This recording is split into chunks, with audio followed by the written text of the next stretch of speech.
about it, and I'll take their side and say, screw it. That's a terrible decision, even Did though they get them I for haven't thought free too or hard about something? it. Was it a money deal? I don't know. I really have absolutely no idea. I saw. I just And I'll take their side and I say, assume it's just Reisendorf. screw it. I literally just saw it on the news, and the feedback has just been god awful, horrific. Awful. I believe it or not, I am a Dallas sports fan that also is crazy about the Bears. So most of my Chicago takes, it's like people ask me about the Blackhawks, and I'm like, I'm glad they're doing poor because it means better things for the Stars. And it always catches people off guard. I just put the YouTube link in your Twitter, so if you want to share it and shout it out. Awesome. Let me copy the So stream link. I guess for the sake of it, during this talk, you're Eddie Murphy, and I'm who was the white guy in that movie? Which one? Wasn't it 24 Hours with Eddie Murphy? It might have been. Honestly, I am not near as schooled in my Eddie Murphy as I'd love to admit that as I'd love to pretend I am. So Murray's awesome. There was a movie that he did a long time ago. Let's see.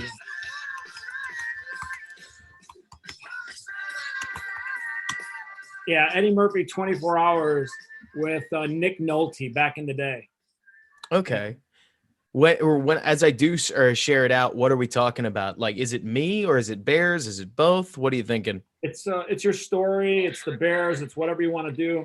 I Cool. like to find people that have an interesting story to tell. And we're gonna kill the walk-up music now that we're live. I like to find people that have an interesting story to tell. And what I've noticed is, like, literally out of nowhere, you just popped up out of the scene, right? And provided amazing content. And as I started learning your content and following you, I'm like, this guy's got to have a great story to tell because you've really done an amazing job. You're a young guy. You know what? Let's just get right to the good stuff. Robert Schmitz, it's your story. Tell it. Yeah.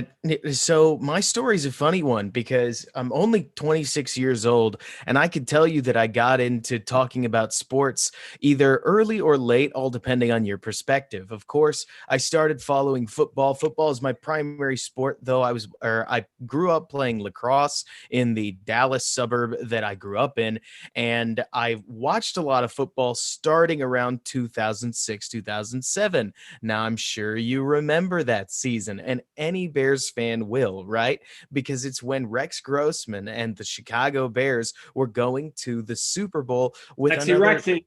I know, with yet another amazing defense. And honestly, I had always been taught growing up that football was something not to stay away from, but it was the sport that a whole lot of people got hurt in. Because starting around, fourth, fifth grade, is it going to really shock you when I tell you that Texas kids would move from flag to tackle, and suddenly you'd start seeing casts that just weren't there before? You'd get the occasional snow skiing injury when we were younger, and people would come in with a wrist cast or an arm cast, the classic stuff depicted in high school and any school, frankly, like media. But these were different. These were crutches. These were full-on ACL tears, the whole bit of football.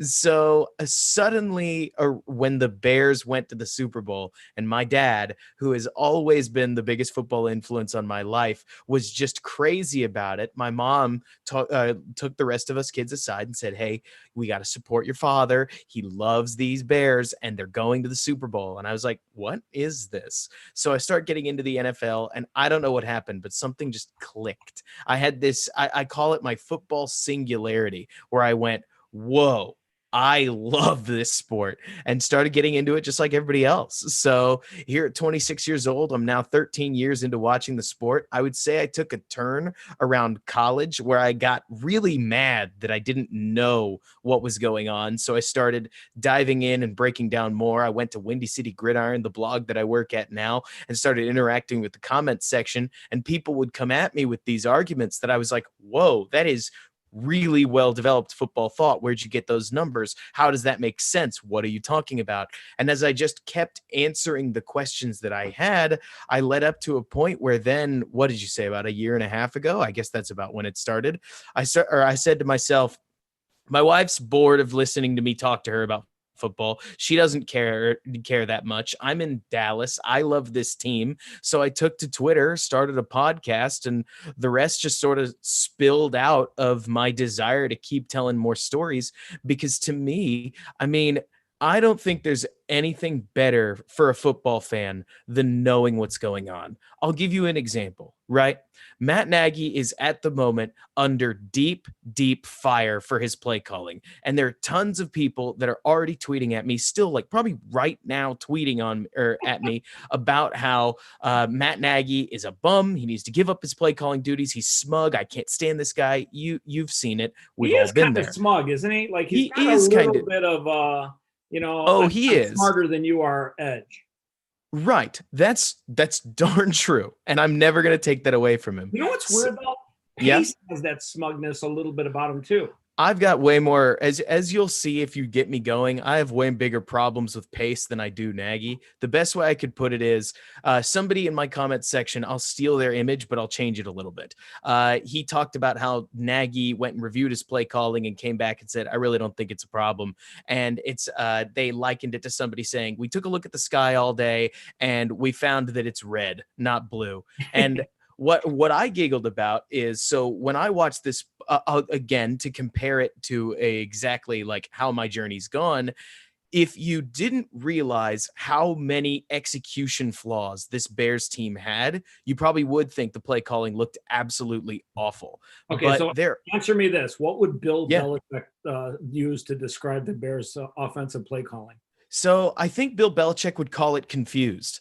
And to be fair, it was. 2 weeks ago against the Buccaneers, it was really, really good. And I don't think people just have like a brain hemorrhage moment and they change who they are in 2 weeks. So I look at this team and I'd tell you, I don't know what happened between, frankly, this all kind of started around mid 2019, where it felt like the Bears media and whatnot kind of pushed Nagy to run the I formation. And I have no idea what went on. I have no idea if it was George McCaskey or Ryan Pace or what the influence was. But Matt Nagy, who originally joked about running the I formation, starts running heavier sets and I formation packages. And to this day, 2020, they worked a little bit when they were first infused into the offense. And since then, they've been like 2.5 yards per carry at best. And it's the sort of thing where I look at this and I say, okay, Matt Nagy, you have been an 11 personnel shotgun set guy since you got like your own head coaching job, frankly, since you were on the Chiefs.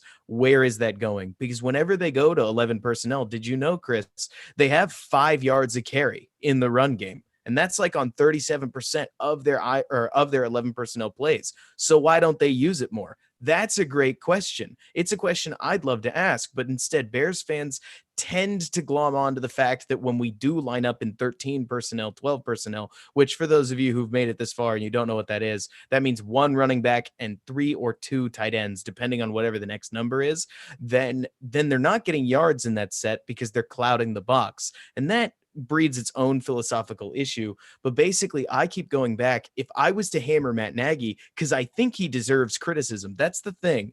People will hear me say what I just said, and they'll say to themselves, oh, so you're just absolving Matt Nagy? And I'd say, no, I want to kill this team over their execution issues because it's been bad for 2 years. The play is fine if they would just do it right. They're not doing it right.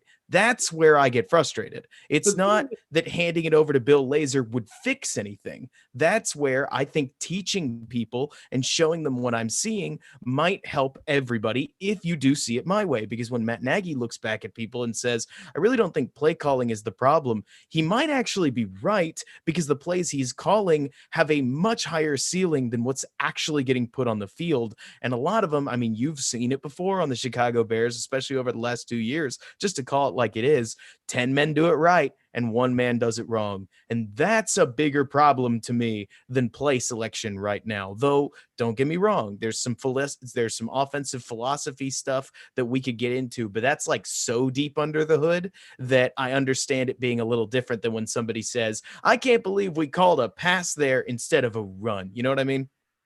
Well, I think where the Bears have huge issues, and I don't know why this doesn't get more attention. It's almost like it's like people are inanely idiotic when it comes to football. They have a line issue. I mean, it's just that line is not getting anybody to get pushed backwards. They're even on their running plays, they're literally constantly getting blown back into the backfield. Yep. And I don't know. I mean, the tackles are doing a decent job, but the guards and the center, you could wipe all three of them out and bring in three new players, and you could probably improve that line just like that.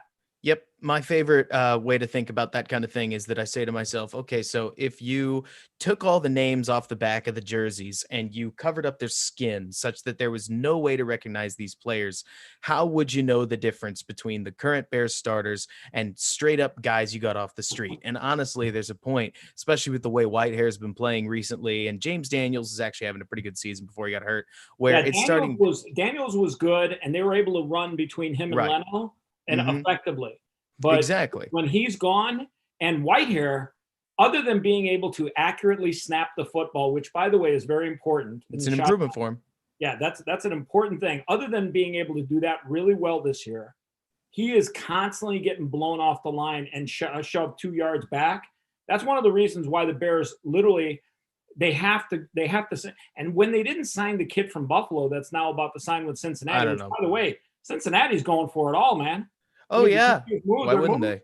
It's cheap. It doesn't cost a draft pick. Why wouldn't you add help? You've got to keep in their case, you got to keep your rookie phenomenon upright. Because if he gets hurt, especially like gracious alive, if you had a Joe Burrow getting shoulder surgery going into his second year, that kills any progress.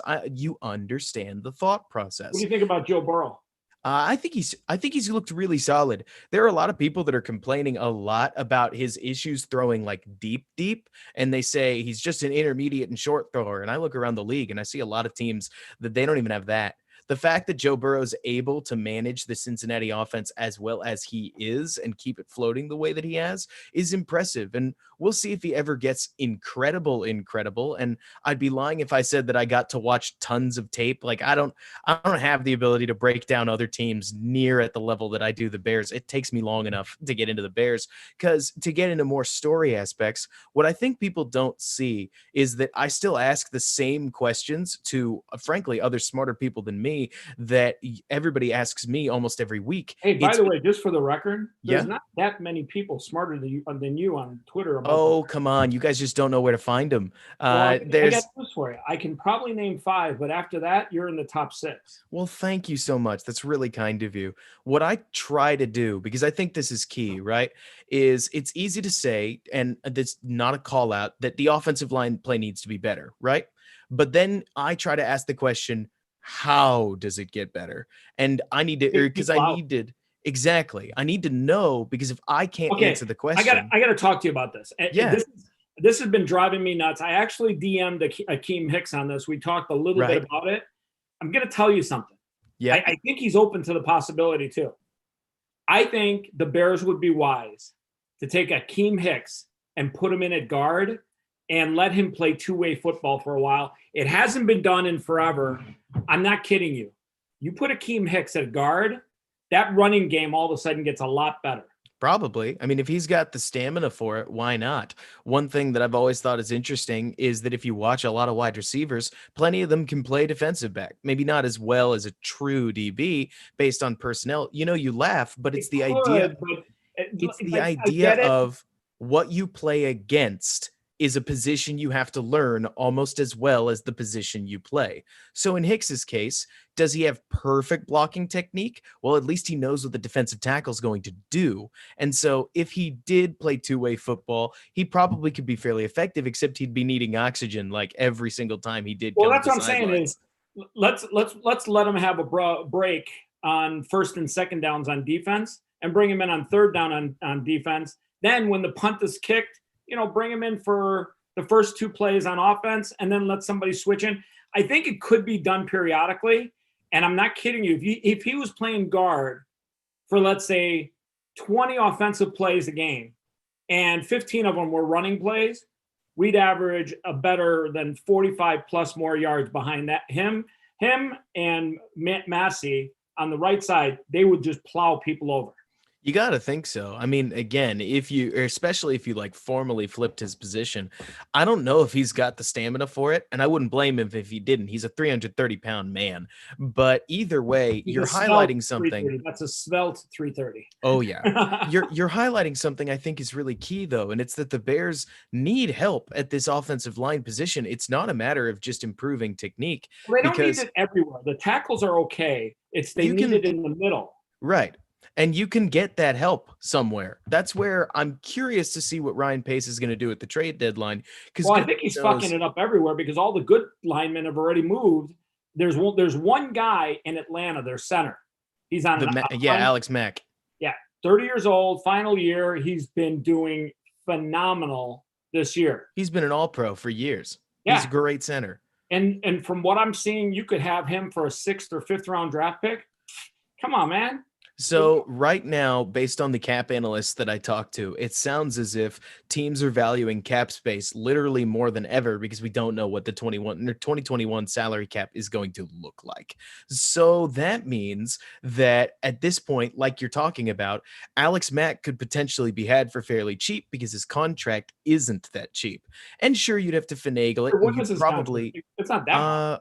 I think he is gracious. I think he's got $5 million left. Because remember, you only are trading for about half of the contract that you have. Yeah, it's like $5 million for the rest of the year. They're able to fit that easily under this year, and then they don't have an obligation for next year. Pick him up right now. Which they may want him for next year anyways, because then Whitehair could slide to left guard. But that Whitehair obviously is a better guard and a backup center than he is a full-time center, period. After this year, it's hard to say anything else. I mean, as a rookie, Whitehair played solid at the C spot, but he's not a rookie anymore, and this season has just looked abysmal. I don't know at that point what you do with James Daniels, but you can figure that out later, especially if you've got talent at center.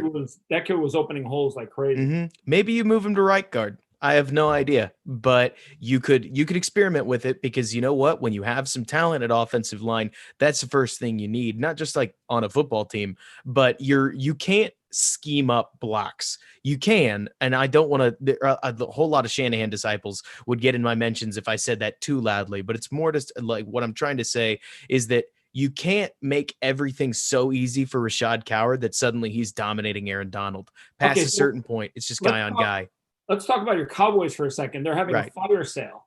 Can we get anything? They are terrible. They're launching people this week. Like, you're out of here. You're out of here. You're traded. I don't know if they have any offensive line help, but what I will tell you is interesting about the Cowboys is that they have become my team to watch that isn't the Bears, not just because of my mother, which in and of itself is a decent reason to watch it, and it's the city I live in, but also because if the Cowboys lose a bunch of games, they may let Dak Prescott walk away. And you don't even have to think Dak Prescott's incredible. 100% they're already letting him walk, and I'll tell you why. His agent wanted $400 million. Jerry Jones was like, "Nah, we're not doing that." And now that he's got the injury, they're going to for sure let him go find someone else. And the funny thing is, he'll find somebody to pay him next year. Oh, he will. And my thought is that if Chicago wanted to take a risk on it, it's not a bad one to take, because while you may not think Dak Prescott's incredible, and you don't have to, you'd probably agree with me that even if he's the worst one in the league, he's a franchise quarterback. So he's a franchise quarterback coming off of injury, and I'm not about to pretend that doesn't carry with it any risk. But what he does do is he fills the most important spot on the roster and lets the Bears draft a lineman. So if they wanted to go get a killer, they could go try to do so in the bottom of the first round. That's a lot more realistic than trying to take a young quarterback. They're not going to be in the bottom of the first round if they keep playing like this. Oh, well, you know, it's funny because 5 wins means a lot more this year than it used to. There's 7 teams that have 2 wins or less right now, and they are just trying to tank. You're seeing this race to the bottom, right? Okay, so that's the aim. But with 7 teams in a race to the bottom, and that's just right now, let alone anybody joining the race late. Like, how good is Trevor Lawrence looking for some of these teams? He's looking incredible, and not just Lawrence, but Justin Fields and Zach Wilson and Trey Lance. Like, there are names on names on names. Some people would throw in Mac Jones, other would throw in Kyle Trask. This is a bizarrely loaded quarterback class. Who's the kid in Mississippi, by the way, that just went out of his mind against LSU? The one in Mississippi State. I Mississippi. I don't know his name, but I love Mike Leach in the way that he goes about Okay, so coaching. here, that's a huge question. Hmm. 100% Mike Leach goes to the NFL next year. 100%. I'd love to see it, but he may stay in the college ranks just to show off a little bit more.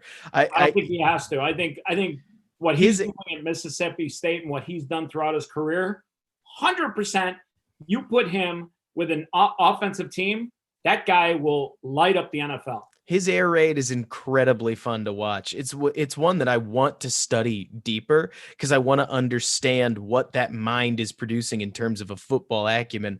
And if you watch a guy like Gardner Minshew, who I think we would all agree is not the most talented person on the face of the earth, he's still a fairly productive NFL quarterback, all things told, and that's predominantly because of that brain. You wave it, but remember, when I say productive, I'm talking on the global scale. Like, even if he's a backup quarterback and a decent backup quarterback, to me, that's impressive because I've seen plenty of guys come in and out of the NFL and they get their tryout and then they're never heard from ever again. And Shout Gardner out to Rich Minshew, Glennon, one of the better backups. Just kidding. right. And so when I Another compare, Ryan Pace genius move. oh yeah, What did we give him? 25 million, and then we draft Mitch. I think and it was draft picks. it was for 18 million guaranteed, 42 million, either 42 or 48. But yeah, it was like a 1-year deal, whole lot of money, and he lasted all of 4 games, which was awesome. And the worst thing is, he did that, and then he moved up one slot. So I'm friends with Lee Steinberg, the agent for Patrick Mahomes. Mm-hmm. I was begging. I was like on Twitter literally every day saying, just draft Patrick Mahomes, draft him. Funny thing is, they could have traded down that year too because other teams wanted their pick, and I mean that is going to go down as one of Ryan Pace's worst moves.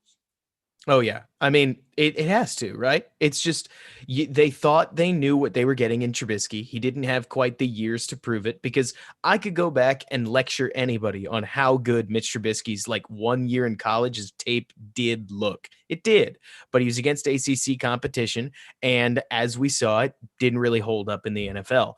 All this to say that one of the biggest things, just to tie it back to my own, I guess, like combination of personal process and some behind the scenes, because I do love the attitude about this interview, is like every time I don't know something, I am just driven to figure out why.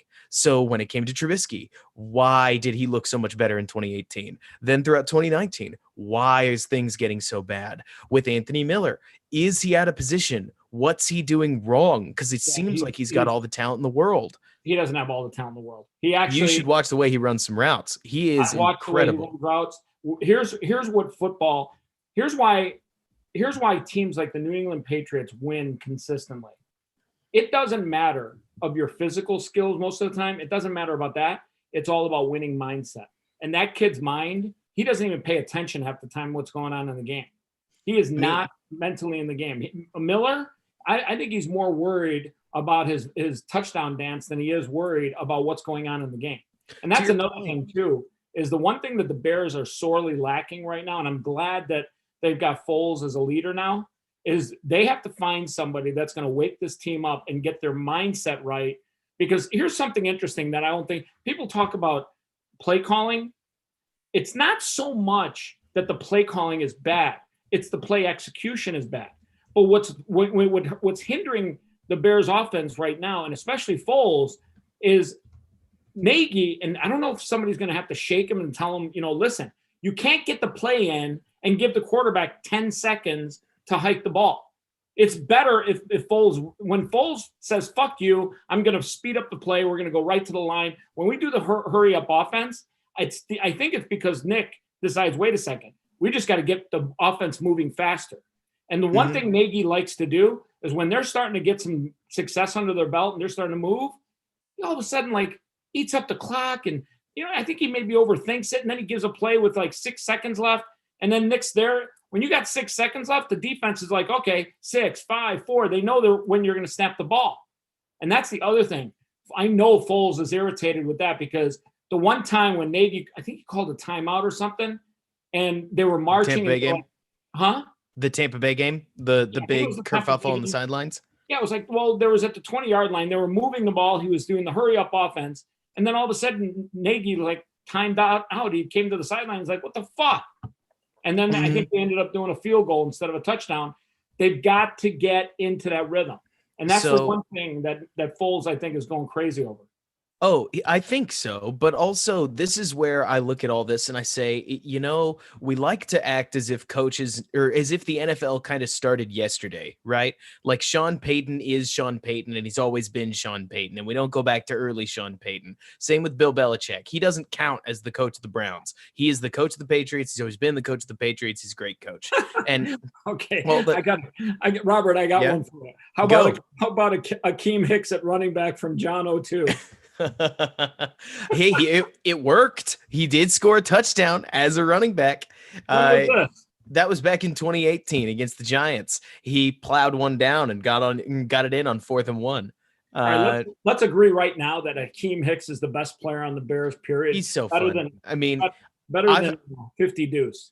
I've thought that even since 2018, when he just had that incredible season at defensive tackle, he's been the heart and soul of this Bears defense. And the fact that he's having the year that he is in terms of penalties it's not worrying. It's just hard to watch because he can't believe it. We can't believe it. And it's just this fracture point. But anyways, getting back to the Foles thing. So one thing I've found really interesting is that when Matt Nagy he didn't call a timeout. He just forced him to huddle. But even so, when they did huddle up and get the play in, you may remember it led to a sack, but Cordero Patterson was wide open in the end zone had Bobby Massey held his block for, even just a passable amount of time.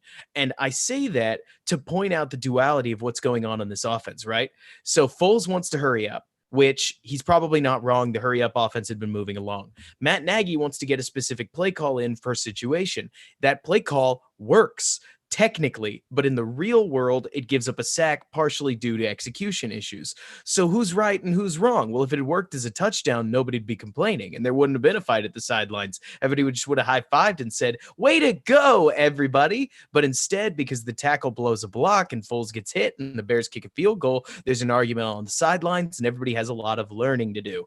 This is something that I'm watching because it's been now, 4 games if you count Indianapolis, which was a really short turnaround. Normally you switch quarterbacks to the bye for a reason. It takes a second to institute the guy in or under center. So they've had 4 games. They're clearly working out their relationship between quarterback and head coach. And it's something that I have been dying to know the answer to since before this season started.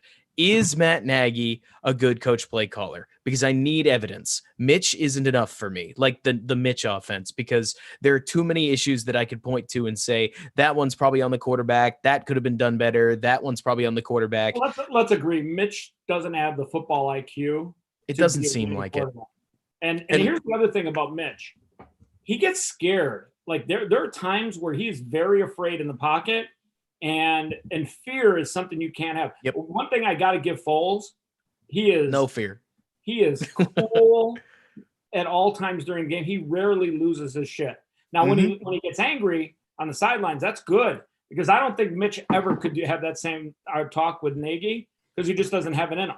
Exactly. And I'm glad Foles can go to Nagy and say, "Yo, stop this shit. We gotta get in the end zone. We gotta move the ball a little bit faster." And I agree. I'm going to tell you, I'm going to make a prediction for you. This week against the Saints, which, by the way, their defense is not that good, you're going to see a rejuvenated offense come from the Bears. They are going to break out of this funk. I think they've had a really good chance to really look each other in the mirror. For sure, I know Nagy's had to look himself in the mirror. I'm almost sure he probably had a talk with Pace who said, hey, you got to look yourself in the mirror. The problems lie within you. And I think he's actually smart enough. Even though he's got that little edge about himself where he thinks he's too smart, I think he understands that he has to fix his game. Mm-hmm. I think he does. Mom's giving you play calls from the sideline? Oh no, I was pulling up the YouTube stream so that I could watch the chat myself, just to Yeah, make sure that we're exactly. both involved. But yeah, I mean, Pace or the problem that I have with Pace is that he's traded away so many picks that we see what Darnell Mooney did from from round 5. We have traded away a third rounder, a fourth rounder, a different fourth rounder, a different fourth rounder for just Mitch Trubisky and Travis Gibson, let alone when I bring in the Anthony Miller trade that I think spent another fourth rounder. Like these all could be a player, and you don't know how good that player is or isn't. One of the Bears' best offensive weapons, unfortunately hurt now, is Tariq Cohen. That's a fourth rounder. And you go through all these other positions and spots that we're lacking at. We could have another solid receiver, another or like an actual backup running back instead of playing a kick returner at running back because it's not really working. Yeah, And by the that's okay to way, say. can we just agree that on third and short, don't give the ball to Don't give Cordell? it to Patterson. There's Yeah, no we're done sense in with it. that. I And think we're 0 for 22. Let's just consider that a loss. And it's funny because you could make the argument that it's not technically Cordero's fault because, yes, he's got poor vision, but the offensive line isn't opening specific holes. You can't say the B gap, open that one, and this line gets it done. Instead, what happens, and this is where I'll credit David Montgomery, something that he would be able to do. And you're exactly right, John. Eddie Jackson's also a fourth rounder. So seriously, there's tons to say for like, if you keep the picks, good things will happen. And I used to be on Team Trade Up. I used to think if you know your guy, go get your guy. But I'm starting to see just how valuable it is to say, if he gets there, he gets there. But if he doesn't, who knows? This guy that we passed over 4 times, this receiver, Darnell Mooney, he ended up being a very, very, very good pick. And Russell Wilson, he's passed over twice. Dak Prescott passed over 3 times, Listen, all by there's the talent entire all NFL. inside the draft. Exactly. It's about having great scouts and understanding that you got to draft players for their heart and their mindset in addition to their physical ability. But let's talk about one of my breakout stars, one of the youngsters that I think is just going to come out and has been already killing it on a day-by-day basis. A 26-year-old, not physically athletic, probably on the little chunky side, all-star talker of talkers, Robert Schmitz. Let's talk about you. Oh, okay. Thank you. I was like, where are we going with this? What players does this describe? I don't know. You're like, Mississippi State, Texas. God, is he talking about Stanford? God, what is it? You have no idea how often I'm put All on right. the spot about different players. So I was like, oh man, I've got to try to figure this out and put my thoughts So in if you were order. coming out in the 2021 draft, what position mentally would you play? I'd probably play receiver, and it would be slot receiver, and I would have to get set to take a whole bunch of hits. Contacts never bothered me. It really hasn't. Like in lacrosse, so I stand at. Okay, by I'll the way, stand up and. lacrosse is a violent sport. I can tell you It is a violent sport, but you probably can't tell. I'm not that tall of a person. I'm 5'6" by trade. Well, I'll be honest with you. I actually thought you were kind of Hobbit-like. I thought I don't was blame you. waiting for the background ceiling to have like a little rounded edge to it. Right. And so if I was going to play, I couldn't play running back because I would need Tariq Cohen's foot frequency, and I don't have that. So I just have to get by with raw physicality, like from the receiver spot. So you're basically a Wes Welker. Probably, and that's if that. What I tend to do on intramural fields, believe it or not, because we had a 7-on-7 flag football league back at my alma mater, Baylor, is I would play on the offensive line at Shout out to center. the Bears. Are they still on probation? Not anymore, but they recently hired LSU's defensive coordinator, Dave Aranda. We're still in the middle of regime change. I tend to save myself pain, and every time any team changes coaches, I don't expect anything out of that first year because it takes a while to get this stuff done. And they lost to Texas, surprise, surprise. But anyways, I don't want to talk about Baylor more than I have to outside of the Matt Rule era because Matt Rule looks like an all-star at Carolina right now. Which that was a really solid win on Nagy's part. Okay, so there is one thing I have to say before we get back to me. That was a very good game for them. There's one thing I have to say just to really nip the bud on Nagy before I'm more than happy to talk about myself a little bit. And that's that I think that there's something to be said for being fair to the coach in terms of like how many points do they gain and how many points do they lose on a week-to-week basis. So They stick with Mitch Trubisky. They win an outstanding comeback game at the end. The fact that the team didn't quit down 6 to What game are you talking 23. about, Carolina or the Rams? I'm going from the start of the season. So we're talking about Detroit. They win that game in incredible comeback fashion. And most teams in the NFL, because I've watched it, even professional athletes give up. And coming into this COVID season, I wouldn't have been surprised if that team had just thrown in the towel. But, and you have to credit the head coach and everybody that executed anything. You got to also credit that young receiver. I'll credit the winning touchdown in the end zone. 100%. You better believe I will. I'm more than happy to credit DeAndre Swift, but even if they'd lost, I would have said, how did that team muster up 21 points in the fourth quarter? Kudos to him. So they win that. You probably tip your cat on that to Nagy and the rest of the team. Then they beat the Giants, and I don't think anybody gets credit. Like I'm trying to credit these as fairly as possible. Better they tried team to lose that game to the Giants, by the way. They did give it an effort. It seemed like they did, but the defense held on. They were able to scrounge out enough points in the first half. I would call that neutral. Then they go into Atlanta. Matt Nagy makes his big quarterback change, and they win. I don't think Mitch Trubisky necessarily wins that game, so you have to credit the gutsy decision to change quarterbacks in the middle of what was already a 2-1 season. Okay, so here's a question. Right. Why do you think Nagy made that change right then and there? I think he knew. And it was something. What do you think he knew? So Mitch Trubisky, and this is something that Bears fans for a while had been asking me, okay, so if you think Mitch Trubisky's in the wrong offense, because I didn't think he fit the West Coast thing at all, then what kind of offense does he work well in? And I'd say the Titans offense, where the quarterback doesn't do anything. They hand off the ball, and then they take a play action pass. They find their receiver because there's two choices, and they throw it. And then I would follow. Henry, by the way. What? How good is Henry? So good. And the underrated part is that Ryan Tannehill's been playing really well because by all reports, 70% completion rate.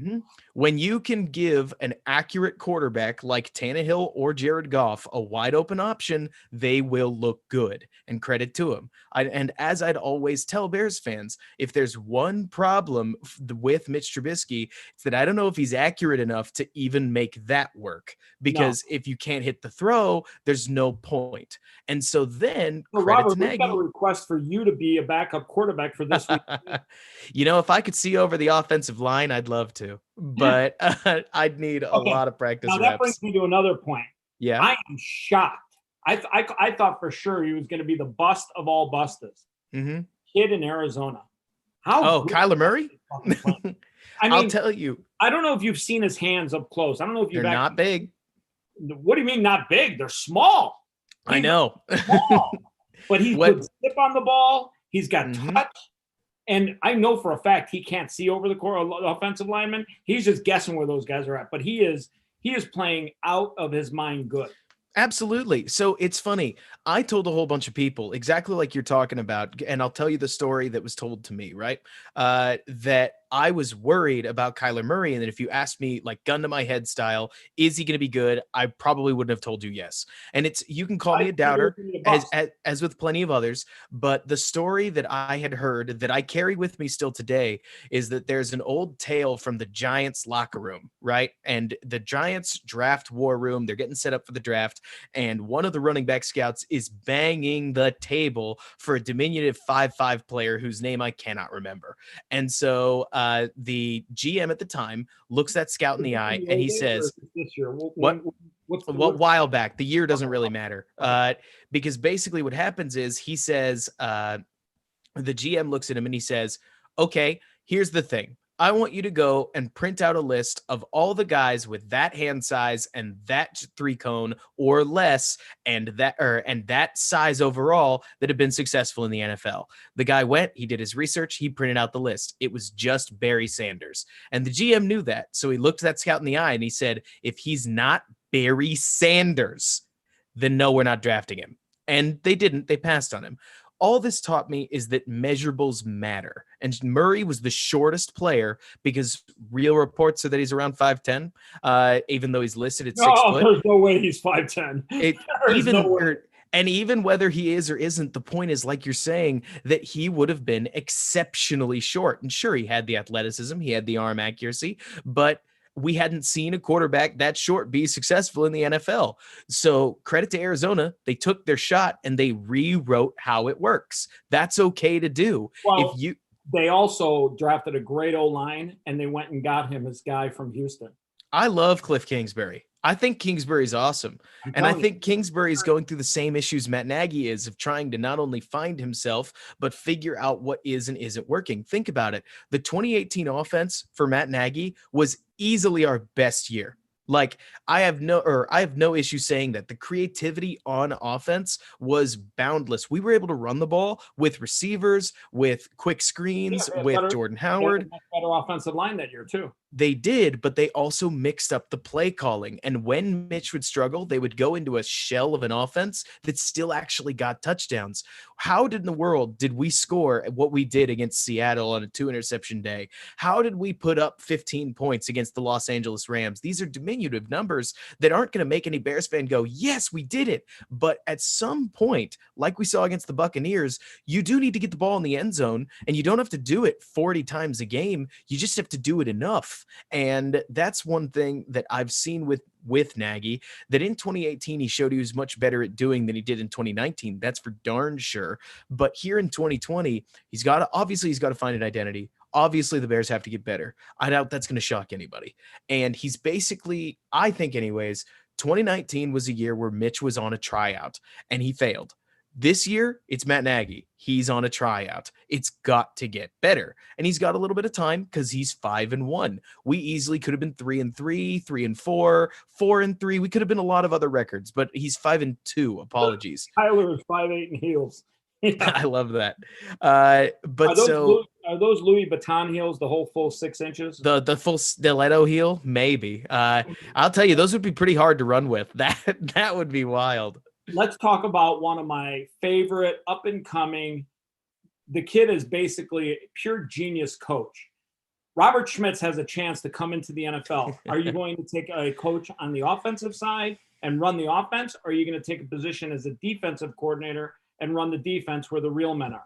So the real men are on defense, and that's without a doubt the truth. Even so, I find myself drawn to the offensive side of the ball, and I'll tell you why, and you're going to laugh. I spend so much time researching offense because the Bears' defense is so good that a lot of times I can point to it and say, what's there to analyze? They're amazing. Whereas with the offensive side of the ball, I've always wanted to try to figure out like what is and isn't working. How do they unlock this thing?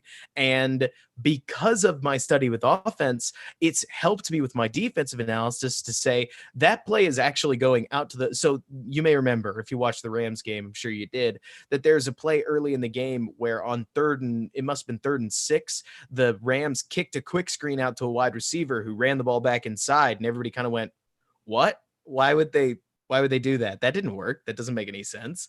And I went back and watched it. You don't see it because it happens quick, but Khalil Mack basically rips over the top of that receiver and denies that outside edge. So all of a sudden the receiver panics and just runs inside because there's nowhere to go. And because I'm able to figure out where that play call was. I remember this play because Mack was here. He ran in, and then he ran into a bunch of Bears players that were taking up that left side of the middle of the field. Mm-hmm.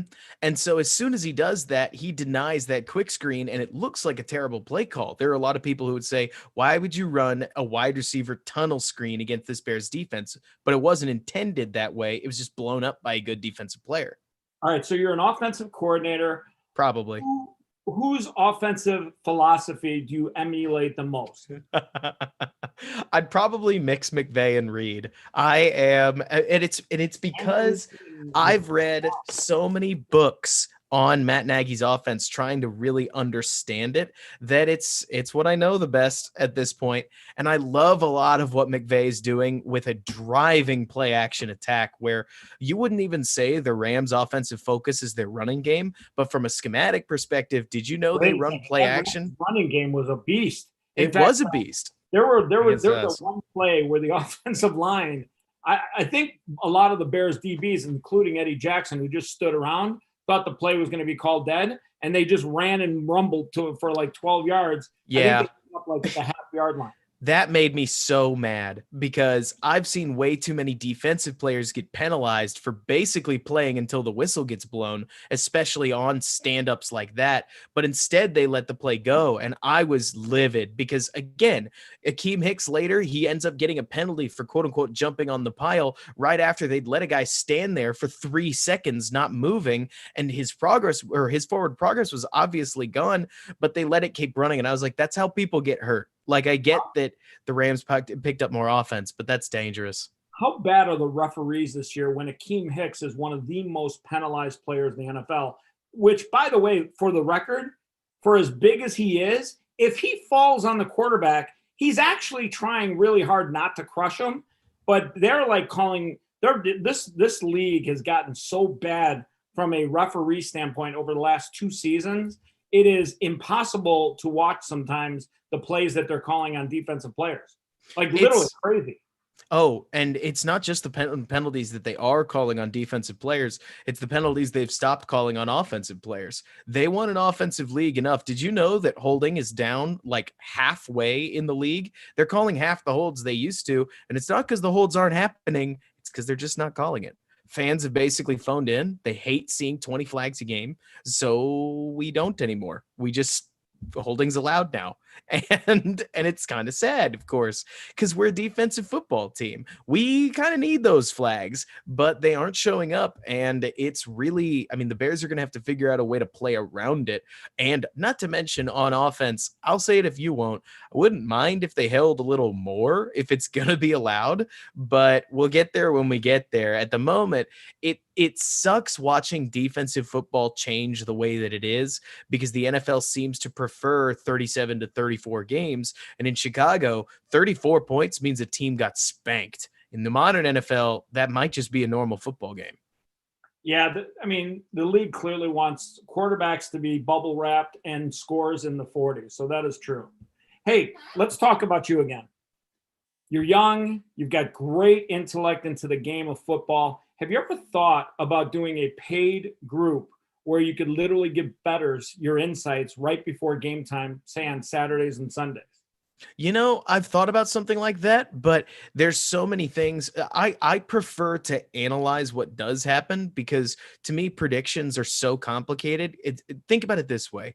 If I gave the Cowboys a prediction in their game against the Falcons, it wouldn't have mattered the instant that they came out and fumbled 3 times. You know what I mean? Football can What is be. going on with Ezekiel? Is he dipping his hands in Vaseline before each play? I mean, it looks like it, doesn't it? But that means that what I've started to just love doing is sitting back and watching. And so I do my best to give some predictions, don't get me wrong. But there are plenty of cases where I look at it and I say, you know, if this happens, it could go this way. And if this happens, it could go this way. And if that happens, it could go this way. And the list gets so long that it's like, well, what do you think is going to happen? And I go, I don't know. I mean, that's what I love about football is that it's hard to predict. It's even something as simple as like Foles gets a clean pocket and he rockets the ball downfield and a receiver just potentially trips. It happens. It's Daniel Jones ate it just the other day, running completely wide open. You can't predict that. Is Daniel Jones bust out already? If he's not, he's close to it, especially with the Giants seeming to be in that group of 7 teams that are racing to the bottom. So if somebody wanted a cheap reclamation project at quarterback, he's probably available. But it seems as if, and I know that plenty of people who love Mitch Trubisky's work ethic have said this a lot, and I don't blame them. I mean, Mitch is a great person. It certainly seems he gives to charity. He works hard. He's the classic first guy in, last guy out kind of person. But it does seem as if we're moving through quarterbacks faster than ever. You get 3 years and you're done. Has anybody recommended to Nagy about maybe sliding Mitch in as a Taysom Hill or? I'm sure tons have, and I'm pretty sure I can tell you exactly why it will never happen. Matt Nagy is trying to shift the locker room away from Mitch being the starter, and if Mitch wasn't the second overall pick and 3-year starter in prior, they probably would have done that already. But because he is, I don't even know if he's like the backup. Not that Tyler Bray would come in, but they're seemingly going to do everything they can. Twice this year. Tyler Bray got two calls from other teams, and they protected him both times. Mm-hmm. You got to think so. It's kind of goofy that I they mean, I would always thought otherwise. Kyler Bray 6'6". He's had some good preseason games.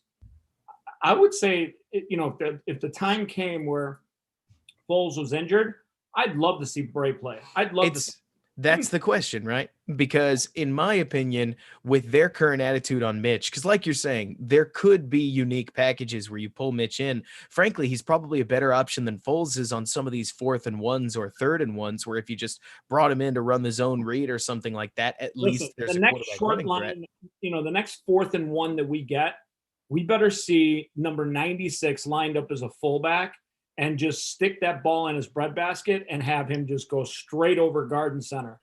If the Bears could do, I think Matt Nagy is that parent, right? Who basically says if you can't eat your dinner, you don't get dessert. And that means that right now, and I only say this not saying it's correct, just talking about his philosophy. I think because the offense isn't working, he doesn't want to give them the fun stuff. He's basically saying our primary running back should be able to get the yard, or we can't give it to our defensive tackle because that would make it seem like our primary running back is worse All right, than the all right, defensive let's talk tackle. about let's talk about your sponsor on the T-shirt. What is that? Sing? Oh, Sing, this is just a t-shirt. This is Oh, back from college. I've been so similarly sized my entire, like, gosh, the last 5 or so years that just about anything from back when fits. So anything I got in college, I mean, we live in a work from home world now, right? And that so is that true. means that your dress code changes, sometimes for the better, sometimes for the worse. And you've definitely caught me just wearing a t-shirt that I'm just spending the day in. You're not walking around in boxers. You went the whole full. No, no, no, no, no, no. Of course, this I've got suit pants on underneath and everything. All right, so tell me a little bit about what you did before you started thinking about a career in sports. What are some of the jobs Sure. you did? Were you a Uh, busboy? Were you a collection agent for the mob? What did you do? well, my connections with the mob run pretty deep. I used to be an enforcer, but then they thought I was too intimidating, so they had to take me off the streets. But anyways, getting back to it, I've done a lot of things as I grew up, especially like over summers and whatnot. Obviously through school, I waited tables. I spent a season out in Louisiana, but driving pile. In that case, I was more an assistant. I wasn't one of the actual pile drivers. But either way, I was basically gearing up for a career in engineering before I got my current gig that I still have today as a technological consultant at a firm in Dallas. So what I do by day is I do a whole lot of coding and an analysis for enterprising firms, and then by night, of course, I try to get out as much analysis as I can about sports. And it's a thin line to walk because it takes a lot of hours to do both things. But I So figure you're an IT support person during the day.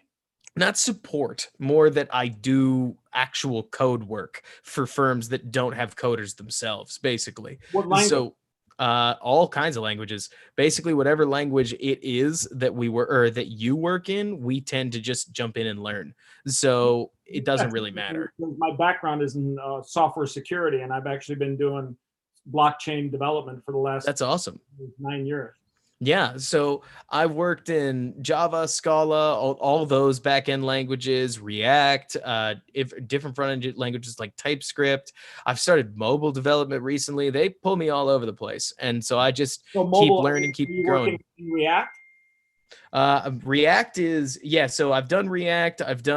This is my test device for an Android application that I'm working on, and it's wild. I end up just learning a whole darn lot. React is beautiful to work in. You'll love It building stuff. is. Yeah, yeah. I, It's amazing how more friendly development on mobile has become throughout the last, especially 3 years.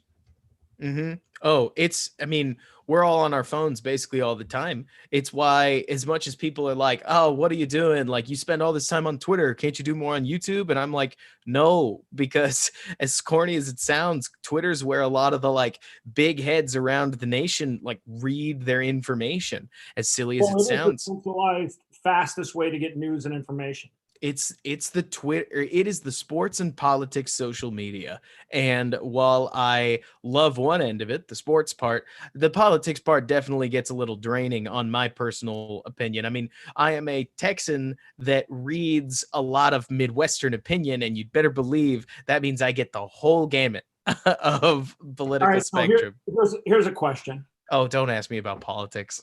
I'm not going to ask you about politics, but it's kind of politics. What would happen if Matt Nagy walked into the locker room with a "Make America Great Again" hat on? Oh man, I think the locker room would fall out real quick based on reactions to Urlacher and Ditka. That's for sure. By the way, I'm all about giving people their talk. Like if a friend of mine's a Biden supporter, as crazy as I think that is, great, that's awesome. The amount of heat that Urlacher took for speaking his mind when it came to Black Lives Matter, the organization. He was talking about the organization, the organization that basically says we're a Marxist organization. We want to tear apart America and rebuild it. There's a lot of people that can say, hey, I don't agree with that. There's nothing that anybody, especially Brian Urlacher, who gave a ton to this team, gave a ton to Chicago, gave a ton to the Bears, for the Bears to come out and knock him right away, that was just that we live in a society where the mob rule is really not always what's best. Certainly, that's what tons of people would argue about, right? I mean, the left would say that mob rule in favor of Trump is a problem. The right would say mob rule in favor, like, or in. By the way, just for the record, there is no mob rule in favor of Trump. Whatever Trump says, the mob on Twitter comes at him no matter what. Well, exactly what I was about to say. They're like each side would describe the other as one big mobby hodgepodge. And then they would look back and say that, no, I mean, we're pretty diverse over here. I don't know what you're talking about. And I've seen it in both ends enough to recognize that, I mean, it's this complicated divide that we all talk about, right? Like you're saying, I mean, every time I've talked to anybody who would look at what Urlacher said and say, the guy's just speaking his mind, what are you talking about?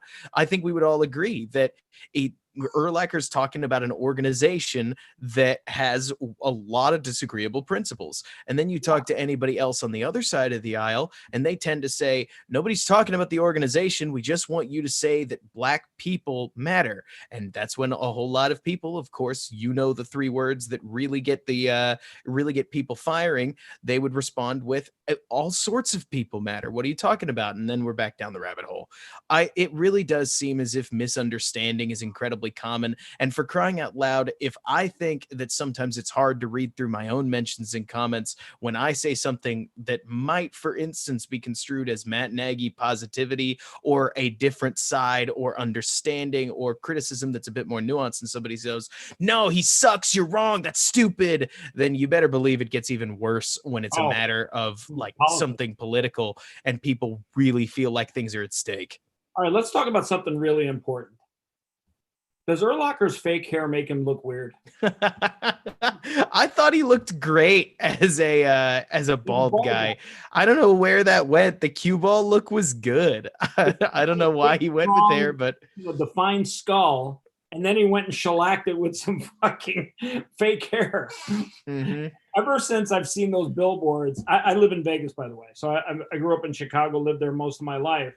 That construction around the stadium is wild, by the way. I was there. The construction surrounding the stadium and the whole to-do around it being where it is. The Vegas? Yeah, the Raiders.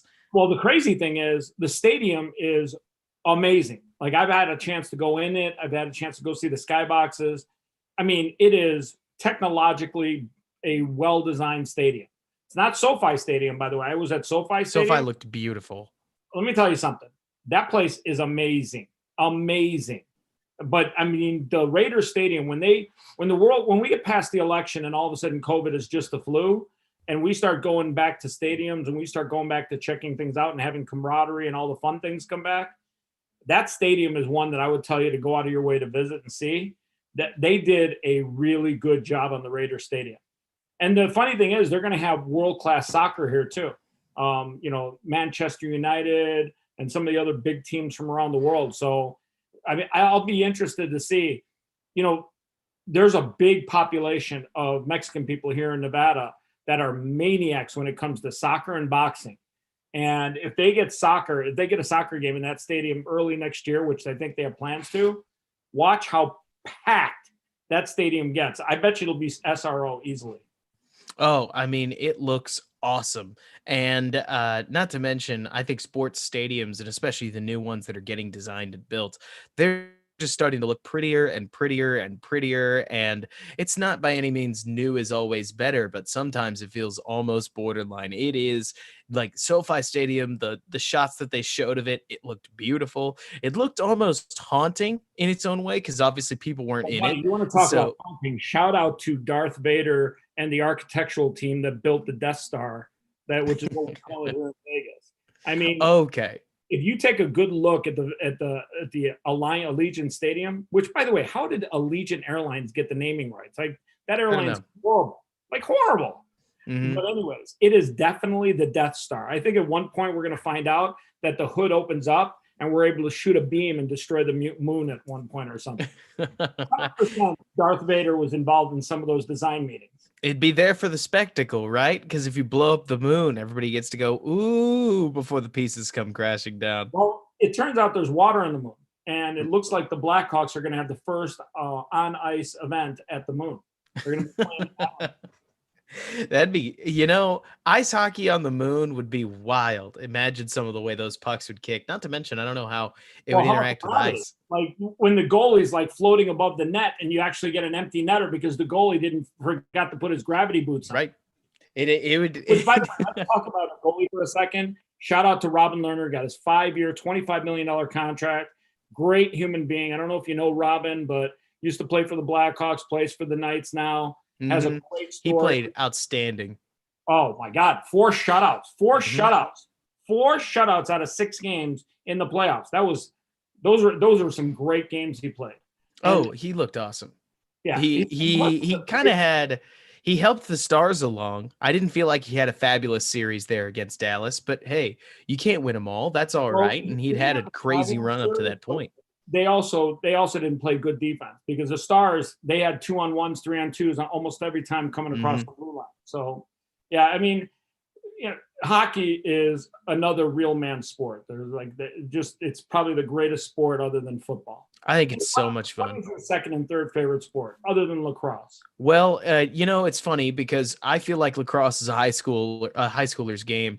I know there's a lot that would disagree with me, but I start to watch a whole lot of college and especially professional lacrosse, and it's guys passing it around the edge, trying to make plays. And it's not that it's impure or wrong, but I kind of think it's a little boring.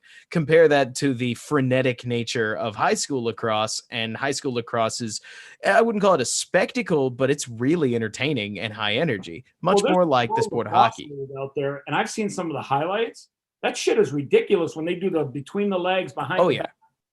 It's ridiculous the first bunch of times, but then you start to get kind of bored with it. My personal opinion, once you see it the 500th time, it's like how you never get tired of a touchdown pass because of all the incompletions. But when you're scoring like 15 goals a game, and granted, I was growing on like 9-10 goals a game, it starts to look a little different. And who knows, maybe I'm just not being adaptable. So favorite sports, 2 more Right. other than lacrosse. So I would say hockey comes up next. And then I would put baseball and basketball in the same dead tie because at the end of the day, I just wait till the playoffs and then I watch that. And even then, I tend to want a rooting interest. Again, when it comes to my own sports fix, if football isn't on, I have NFL Game Pass and I can go watch any game to try to learn a little more. Or I can read a book, or I can do plenty of other things to try to get my mind away from sports. When you're trying to start a career in sports, you spend so much time or inside of it that, believe it or not, I don't watch as many sports for pleasure as might meet the eye. Hockey, though, I try to see as many games as I can. It's such a break away from football. Like, fundamentally, it is massively different. You could make a very real argument that when a baseball pitcher sets up to throw a pitch, it's very similar to starting the huddle, breaking the huddle, sitting down, and making a play. And I love that tense aspect of playoff baseball, but also, and there's nothing wrong with this, I feel like baseball is for those whose team is playing well. Like, I'm not one to watch the Rangers throughout the struggles that they've been in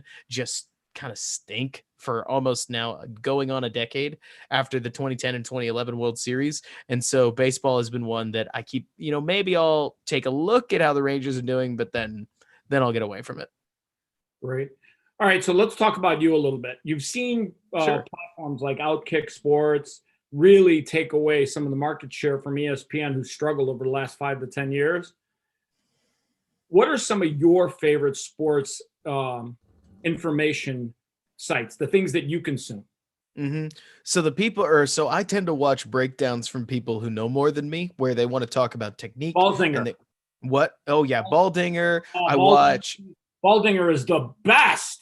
I watch Baldinger. I watch Dan Durkin's breakdowns. He tends to have a lot of different opinions from me. That's okay. And I just try to keep an eye on what other people are saying across not only the Bears, but the league, so that I can learn a little bit more. A whole lot of the time when it comes to my own entertainment, I'm tending not to watch as much football, and I could always do more research, but you'd be surprised at how much personal study I spend watching the Bears. And I would love to say I have more time to read things like articles and whatnot, but a lot of times I don't.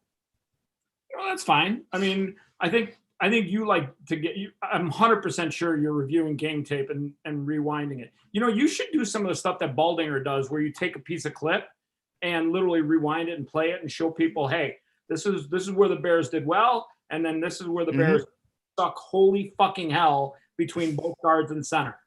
It's funny because one of the things that I've always struggled with is that doing negative content like that, I ask myself, like, what does that help?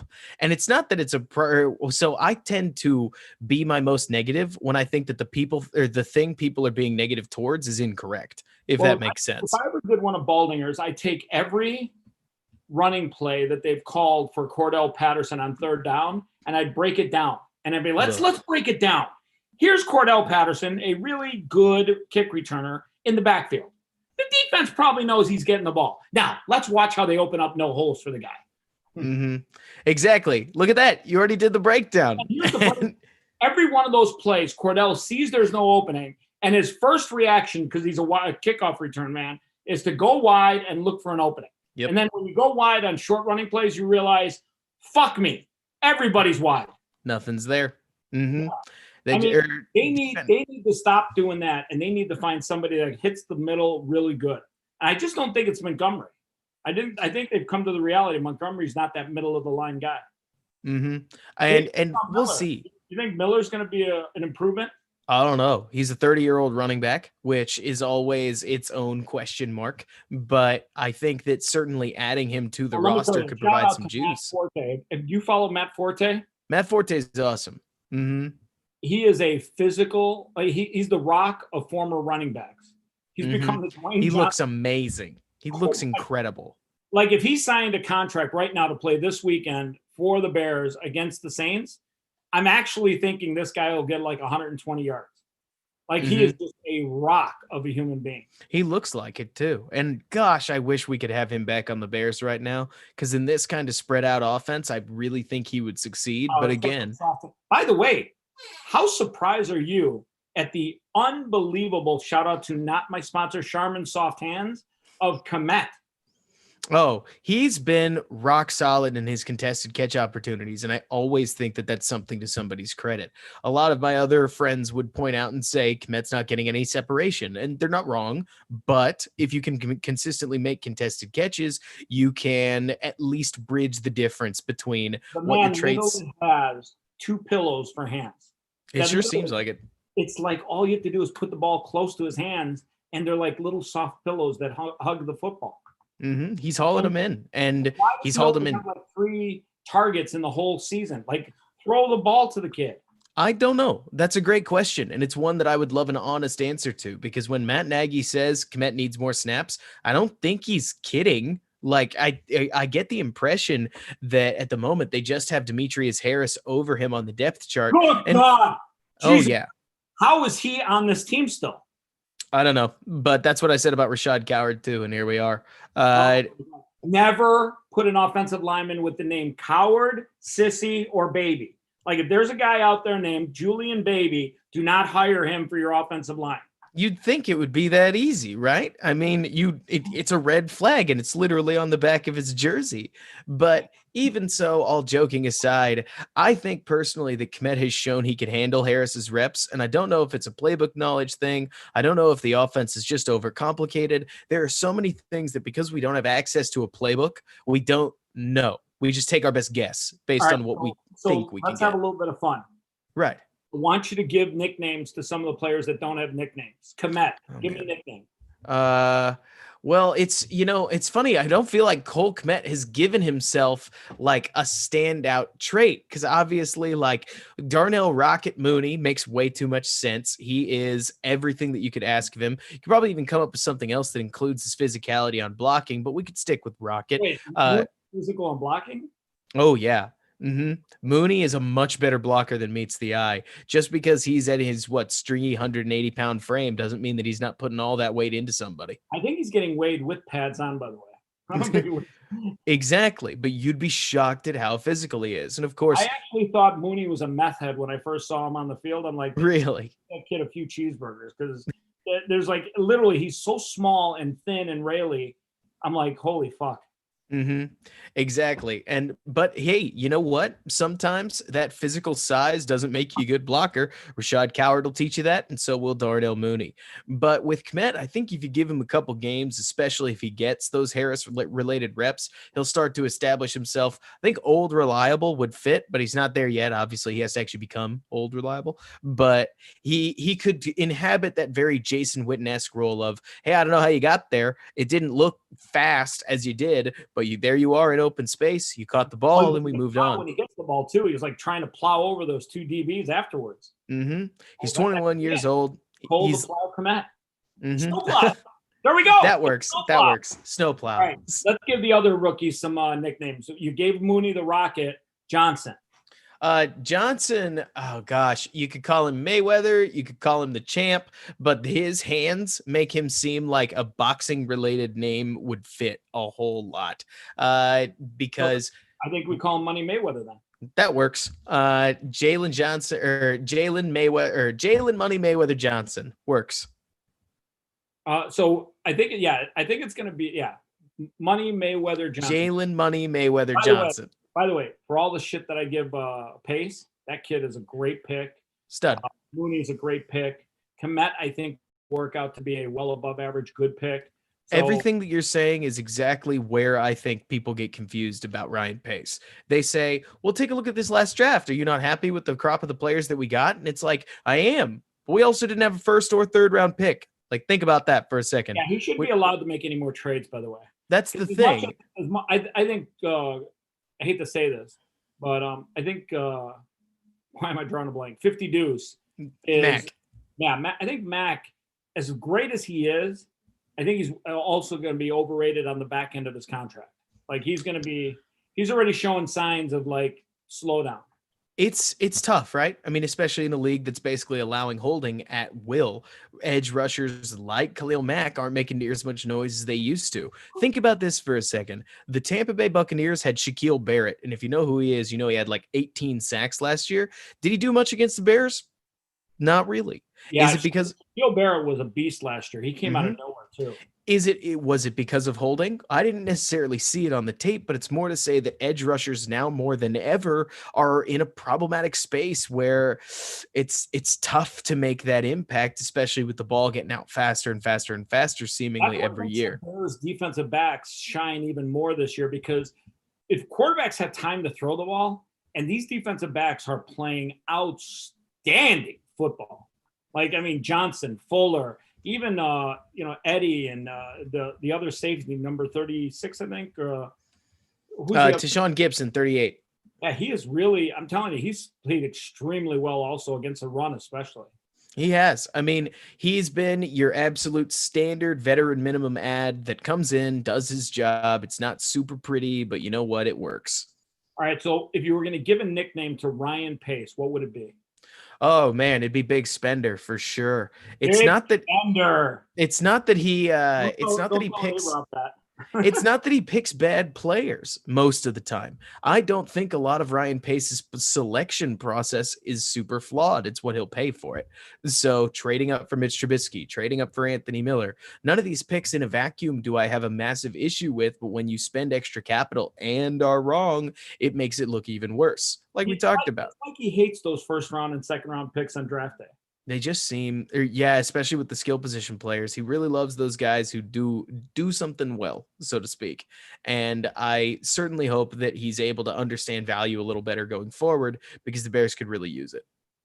Robert, your content is fucking the best. Thank your you. Analytics are off the chart. You are a young, healthy, no ACLs in your history. Not yet. The tape on you grades out high every single week, week in and week out. I can't wait to see what your career looks like when you mature into the player you're going to be. Well, thank you. I can't wait. I'll be honest with you. I think you've got Hall of Fame written all over your head unless you turn into a Johnny Manziel. Hey, I sure hope I don't. Johnny Manziel and his drug dealers. Right. I sure hope I don't. I can't wait to see where it goes myself. I would love to do this full time. If I could do it full time, I could actually get to not only more teams. Stop. I just thought of something. You would love to do this full time. I'm going to invite you to be a host inside of a paid sports betting group. And we're going to find a way to get 1,000 people to pay you $20 a month for your insight. And you're going to cover more than just football throughout the whole season. I think at 20 grand a month, you can justify doing this full time. You know, it's funny you say that because my technological consulting gig is a little more than that. And that's great. I mean, God has blessed me in an incredible way. And I couldn't be just more thankful for what he and Jesus Christ have done in my life. Little plug there. But so, vote of my life. I voted for God. It's definite or all that sort of stuff like invitations and whatnot. You'd be surprised at how many of them I get, and don't think of this as a rejection. It's more that I'm leaving everything on the table right now because I really don't know. And like you talked about, I feel like I've hit the scene a little quicker than others. And all that means is that I'm learning fast. And as much as I learn about football, I need to learn about streaming and about YouTube and about content creation and about this and about that and the rules of the game. And here's the thing you got to do. And you're trying, like, you've got this conservative little, I'm going to stay in a little, like, you know, you got to do something a little edgy. And I don't think painting your hair blue would be that, but you've got to do something edgy. You got to get some interviews, and you got to get some big name interviews. We got to find a way to get you and Akeem Hicks doing a podcast. In fact, I'm going to pound away at Akeem, and we're going to talk about him becoming a two-way player and see if we can make that happen this year. Listen, hey, who knows? I think your story has a lot more to be told. How about we do this again sometime in the future, maybe next week? I don't know if we could do it week to week, but I'm definitely down to come on again when we've got time. Listen, you are by far and away one of my dark horse picks to be a stud in the world of sports. I think in the next year and a half, you're going to build a massive following. People are going to fall in love with you. You're going to literally get better at content creation. Your insight and your study skills are off the hook. And by the way, the fact that you go after and hammer some of these coaches like Nagy, when other reporters are like, let me just get a sound bite. Let me just, not ruffle the feathers. Oh, Matt, hey, have you thought about giving up the playbook because you suck at it? The fact that you have the guts to go after the stuff that actually has to be said when everyone else is silent, that just has stardom written all over it. Well, thank you. I really want to do the best that I can. And when that means offering praise, it means offering praise. When it means offering criticism, it means offering criticism. And I want it to be a little bit, my whole goal is if I am going to criticize something, I can't just say, hey, that thing is bad. It's got to be that thing is bad. Instead, it should be this, because if you're not offering a solution, you're just complaining about a problem. But here's the thing. It's hard for people to criticize when you're winning ball games. Like, yesterday, Mr. Positivity is like, well, we're still 5-2. Well, yeah, that's true. If somebody catches a football in the end zone and a couple other things, you could be 0-7. So who cares? Bad football, even if you're winning, is still bad football. Mm-hmm. Exactly. Way, if you ever get a chance, read Jim Fink's book.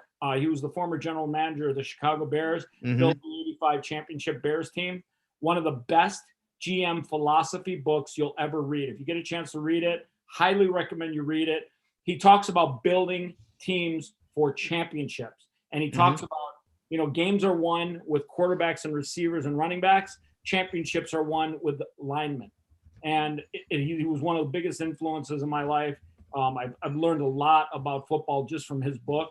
And like both him, you look at coaches like Mike Ditka, he won a championship because he found a way to get his players to believe in a winning mindset. Nagy thinks that positivity is a winning mindset, which is true, but he has to get this team to find a little bit of an edge to itself. Khalil got a little bit of an edge, but he has to get mad sometimes in the game. And that's one thing Nagy's got to do is he's got to get this. I think if he had a way to get inside of his offensive line's mindset and have them get a little angry or mad or pick up the pace. Okay, wait, hold on. Speaking about offensive linemen, if he could legally play guard, I'll tell you right now that my dog Jesse would goals like crazy. I bet he would. He is a 121-pound holy smokes, part mastiff. Jesse, say hi to the team. If we could put this big boy at guard, like seriously, think about it. Poor Montgomery's running behind Jesse. Jesse's about to take out a player. The player looks like he's bigger than him. Jesse just chews away and bites at his leg. Easy. Now, and let's be honest, is that a flaggable offense? I don't think so. What do you call on that play? And in a war of attrition, he could certainly make an impact. Exactly. Can you imagine a ref having to call a penalty? You put a dog on the field, sir. 72, the guy on four legs bit the defensive player. We're going to call it 15 yards unsportsmanlike. Yeah, they're like, there's a jersey on a dog. Are you guys sure that this is the plan? Yeah, no, it is. He's trained. Don't worry about it. All right, listen. 3 things I want to get from you before I let you go. Yeah. Who's your Super Bowl picks for this year? Who wins it all? And then wait. Oh, okay. 2 things and then 1. I see 3. I was like, that's 2 things. No, I got 3 different ones, but which okay. go to the Super Bowl and who wins it all? So starting with the season, I took the Chiefs, and then I always get the conferences mixed up. So I think the Chiefs are AFC, right? Currently. Yeah. Okay. So the Chiefs are AFC, then I'd go Chiefs and Seahawks. It sounds simplistic, but I had a feeling going into this year that Russell Wilson was going to play about as well as he has. The best football he looks incredible. And at the moment, I couldn't pick against him, and I can't pick against the Chiefs. So without any significant injury, I'll stick with them. Ridiculously hot. What? You think he's playing good football because his wife Sierra is ridiculously hot? I'll tell you that, let's put it this way. A happy marriage makes a happy man, and a happy man plays good football. So that's so Seattle and Kansas City. They're playing in Tampa. Who wins the game? I'd probably stick with the Chiefs because I can't pick against them. I look like an idiot anytime I do. And when the Raiders come out and they beat the Chiefs, everybody goes, "Whoa, I didn't see that coming," and I can do that too. And the Chiefs have literally the most beautiful offense and offensive scheme you could ever dream of. Exactly. You wonder why Matt Nagy wants to emulate it as much as he does. But it's trouble because when you don't have Patrick Mahomes, when you don't have Mitchell Schwartz, when you don't have Travis Kelce, and when you don't have Tyreek Hill, you got to make changes. And I think that that's – Did Mahomes get hurt? No, I'm saying the carryover from Chicago from Kansas City to Chicago, you have to shake things up because their personnel is part of what makes the scheme look as good as it does. If they ran it with the guys we have, it would struggle more than likely. Second question. Do the Bears make the playoffs this year? 100%. I mean, really? Oh, yeah, absolutely. Just because they lost against the Rams doesn't mean that they're as bad as they were against the Rams for the rest of the season. Unless you think the Rams are true. Because they're in the NFC, and nobody in the NFC actually wants to play winning football. Well, think about it. Think about it this way. All they have to do to make the playoffs at 10-6 is to beat the Lions one more time. Well, I don't even Vikings think 10-6. I mean, look at the NFC. I think 8-8, you get in the playoffs. Maybe, especially with 7 teams. But so if they beat, I thought it's 8. Or it's 7 teams per that are getting in. So then they have the 6 teams all match up and play each other, and one team gets a bye. Oh, I didn't know that. That's cool. I knew they did something with the playoffs. But all yes. Right, so the Bears make the playoffs. The Chiefs win it all. Third question for you is, if you could literally buy any team in the league right now that was for sale, which team would you shekel out the money for? Who would you become the Mark Cuban owner of? You know it would be the Bears. You don't have to think that hard. All right, now here's the question. The McCaskies are, basically all dying. Right. Do you think they should sell the team? I don't know. I mean, it is what their namesake relies on, right? Like, what are the McCaskies without the Bears? If you asked the McCaskies, I don't know if they know. So certainly they're not going to sell the team while Virginia's alive, and then we'll see what George does. But that's one of those questions where when people demand an owner sells the team because they're frustrated with performance, part of me feels like they're missing the point. Sure, a great owner can make a big difference, but why would an owner sell the team because the fans said to? Like, think about all the times that's worked. Never. Okay. So listen, I got to tell you this. You are one of the most talented people I've come across on Twitter when it comes to sports talk. You're 26. If I had the first pick in the draft, I would literally draft you over Trevor Lawrence, even though you cannot play football. Even though I can't play football. You cannot see over center in a shotgun snap. Even though you run a 6'6" tops 40-yard dash. But I tell you this, and I mark this day, mark this calendar down. A year from today, you will be a bigger name on the sports scene. A year from today, you will be a major player in the podcast space. A year from today, people will learn about Robert Schmitz. They will love your content. They will love what's between your left and right ear, because truly there is not a big gaping space. You are a smart man. You know your football shit. You bring it out, and your game is fucking on fire. Well, thank you so much. That's so kind of you to say.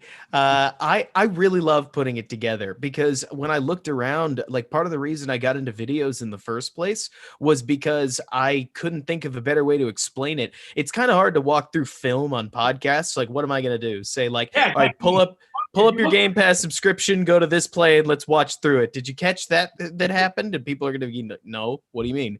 And so my hope is that when I started making videos, okay, so I can talk over showing something. And of course, that meant I had to learn video editing. And of course, that meant that I had to learn this and that and the other. And video editing, iMovie? I use, so I used to. iMovie is a fabulous starter. If anybody's looking to get into it, iMovie is exactly what I would recommend you start with. And if you say, I have a Windows, well, how do I deal with that? And I say, I don't really know, because Windows Movie Maker is not near as good as iMovie is. And I hate to tell you that.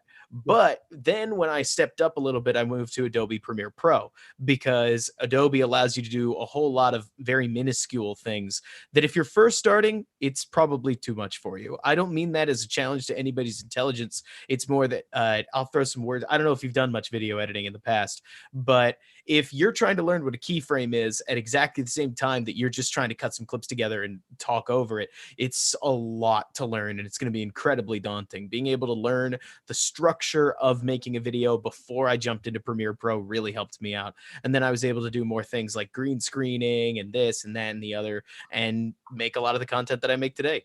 Hey, by the way, we're having a event where we teach people about content creation and acquiring, people to follow you and so on and so forth, around people that are doing master classes where you literally can teach people or create paid groups. I would love for you to come up in January. It's at the end of January, right before the Super Bowl, 28th to the 31st.